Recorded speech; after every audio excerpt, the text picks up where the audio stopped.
Blackmail করছে কত। এই দেখেন হাত, দেখেন ওর হাত, দেখেন হাত কাইটা কাইটা কাইটা কাইটা। এই দেখেন চাকু, এই দেখেন আমি দেখে আপনাকে, এই দেখেন কোথায় চাকু রাখে, এই দেখেন ওর বাসায় চাকু রাখছে কোথায়, এই দেখেন। হ্যাঁ আল্লাহ, আমি ওর বাসায় আসছি, আল্লাহ কখন আমাকে ওই এটা দিয়ে মারতো, কখন মারতো।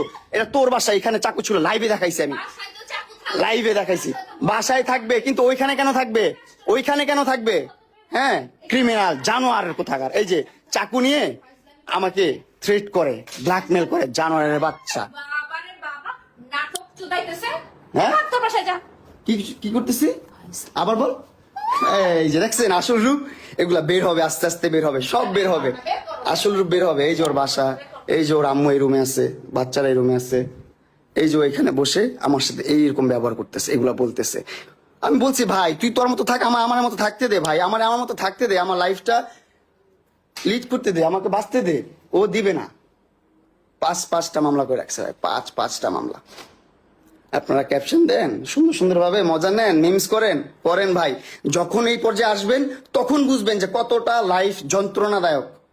আমি ওর সাথে মিলছি একমাত্র মামলাটা ক্লোজ করার জন্য, যে যাক ওর সাথে মিলে থাকি, সারা জীবন বন্ধুত্বের একটা সম্পর্ক রাখি। ওরে বলছি যে তোর সাথে সারা জীবন বন্ধুত্বের সম্পর্ক থাকবে, সমস্যা নাই, তোর সাথে সারা জীবন আমি সময় দেবো, তুই যেভাবে বলিস সেভাবে সময় দেবো, সমস্যা নাই, কিন্তু তুই মামলাগুলো তুল, আমাকে আমার মতন বাঁচতে দে। ও বলছে ঠিক আছে। এখন আর বলে না তুই এখানে যেতে পারবি না, ওইখানে যেতে পারবি না, ফ্রেন্ড নিয়ে ঘুরতে পারবি না, ওইটা করতে পারবি না, সেটা করতে পারবি না। ওর অনেক সমস্যা আমাকে নিয়ে, অনেক সমস্যা।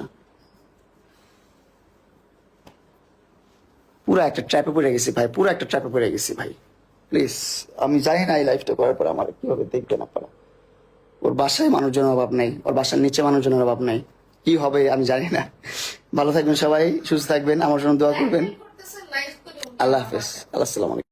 ভাই ওইখানে ছুরিটা কেন রাখছে জানেন? ওই যে আপনার টুনটুনি নাই করে দেওয়ার জন্য।